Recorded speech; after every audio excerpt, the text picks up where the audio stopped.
Hello friends, welcome to my sweetie சமையல். இன்றைக்கி நம்ம சமையலில் மின் மேக்கர் வச்சு ஒரு ஈவினிங் ஸ்நாக் தான் செய்ய போகிறோம். எப்படி செய்யுதுன்னு பார்க்கலாம் வாங்க. ஒரு கடாய் அடுப்பில் வச்சு 1 லிட்டர் தண்ணி கொதிக்க வச்சுருக்கிறேன். தண்ணி சூடாயிடுச்சு. 100 கிராம் மின் மேக்கர் இதை போட்டலாம். தண்ணி நல்லா சூடாக இருக்க தண்ணியில் போடுங்க, அப்போ தான் நல்லா வெந்து வரும். ஒரு 2 நிமிஷம் இருந்தால் போதும். சுடு தண்ணியில் போட்டு 2 நிமிஷம் ஆயிடுச்சு. இப்போ இதை ஃபில்ட்ரு பண்ணிடலாம். சுடு தண்ணியில் போட்ட மின் மேக்கரை ஃபில்ட்ரு பண்ணிக்கலாம். மிக்சி ஜார் எடுத்துக்கலாம். நம்ம ஃபில்ட்ரு பண்ணி வச்சுக்கிற மின் மேக்கரை இதில் போட்டுடலாம். இதை குறக்குறப்பாக அரைச்சிட்டு வந்து பார்க்கலாம். மின் மேக்கர் குறக்குறப்பாக அரைச்சாச்சு. இப்போ இதை ஒரு பவுலுக்கு மாற்றிக்கலாம். ஒரு கடாய் அடுப்பில் வச்சு 2 ஸ்பூன் எண்ணெய் ஊற்றிக்கிறேன். எண்ணெய் காஞ்சிருச்சு. தோல் உரிச்சு இடித்து வச்சிருக்கிறேன் 5 பூண்டு, இதை போட்டலாம். கொஞ்சம் சோம்பு, இதையும் போட்டலாம். 1 ஸ்பூன் மிளகாத்தூள், இதையும் போட்டலாம். 1/2 ஸ்பூன் கரம் மசாலா, இதையும் போட்டலாம். 1/2 ஸ்பூன் உப்பு, இதையும் போட்டலாம். இப்போ 1 நிமிஷம் மட்டும் நல்லா வதக்கிக்கலாம். நம்ம குறக்குறப்பாக அரைச்சி வச்சுக்கிற மின் மேக்கர் இதை போட்டலாம்.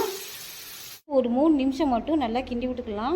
நல்லா வதங்கிடுச்சு. மிளகாத்தூள் வாசனை எல்லாம் போயிடுச்சு. இப்போ ஸ்டவ் ஆஃப் பண்ணிடலாம். இது நல்லா ஆறட்டும். ஒரு மிக்சி ஜார் எடுத்துக்கலாம். 1/2 மணி நேரத்துக்கு முன்னாடியே ரேஷன் துவரப்பருப்பு கழுவி ஊற வச்சுட்டேன். இதை மிக்சி ஜாரில் போட்டுக்கலாம். 2 ஸ்பூன் பொட்டுக்கடலை, இதையும் போட்டலாம். 1 ஸ்பூன் சோம்பு, இதையும் போட்டலாம். 3 பச்சை மிளகா கட் பண்ணி வச்சுக்கிறேன், இதையும் போட்டலாம். இப்போ இது எல்லாம் தண்ணி ஊற்றாம குறக்குறப்பா அரைச்சிட்டு வந்து பார்க்கலாம். இப்போ இது எல்லாம் குறக்குறப்பா அரைச்சாச்சு. இப்போ இதை ஒரு பவுலுக்கு மாற்றிக்கலாம். துவரம்பருப்பு பச்சை மிளகாலாம் மிக்சி பவுலுக்கு மாற்றியாச்சு. இப்போ நம்ம ஆற வச்ச மின் மேக்கர் இதையும் போட்டலாம். 1 ஸ்பூன் பச்சரிசி மாவு, இதையும் போட்டலாம். மின் மேக்கரில் ஏற்கனவே உப்பு போட்டுக்கிறோம். இப்போ கம்மியாகவே உப்பு போட்டுக்கலாம். இப்போ ஒரு 1/2 ஸ்பூன் போட்டுக்கலாம். கொஞ்சம் கொத்தமல்லி, இதையும் போட்டலாம். 100 கிராம் வெங்காயம் குட்டி குட்டியாக கட் பண்ணி வச்சுக்கிறேன், இதையும் போட்டலாம். இப்போ இது எல்லாத்தையும் தண்ணி ஊற்றாமல் நல்லா பிசைஞ்சிக்கலாம். தண்ணி ஊற்றாமல் வடமாவு பதத்துக்கு பிசைஞ்சாச்சு. இப்போ உப்பு கரெக்டாக தான் செக் பண்ணிக்கோங்க. இந்த ஸ்நாக்ஸ் பொரிக்கிறதுக்கு தேவையான எண்ணெய் ஊற்றி எண்ணெய் காய வச்சுக்கிறேன். எண்ணெய் சூடாயிடுச்சு. இப்போ நம்ம பிசைஞ்சு வச்ச மாவை ஒன்றா உருட்டி போட்டு பொரிச்சு எடுத்துடலாம்.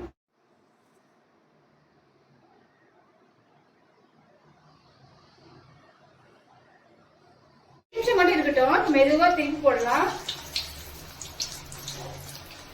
ஸ்டவ் சிம்மில் வச்சுக்கோங்க, இல்லைன்னா மேலே சீக்கிரமாக வெந்துடும், அப்புறம் உள்ள வேகாது. இப்போ 2 சைடும் நல்லா வெந்துருச்சு. இப்போ இதை எடுத்து வேற பிளேட்ல மாற்றி வச்சிடலாம். அடுத்த பேட்சும் போட்டுடலாம். இதுவும் 2 சைடும் வெந்துருச்சு. மின் மேக்கர் கோலா உருண்டை ரெடி ஆயிடுச்சு. இந்த வீடியோ பிடிச்சிருந்தா மை ஸ்வீட்டி சமையலுக்கு மறக்காம சப்ஸ்கிரைப் பண்ணுங்க. இன்னொரு நல்ல வீடியோ சந்திக்கலாம். பாய்.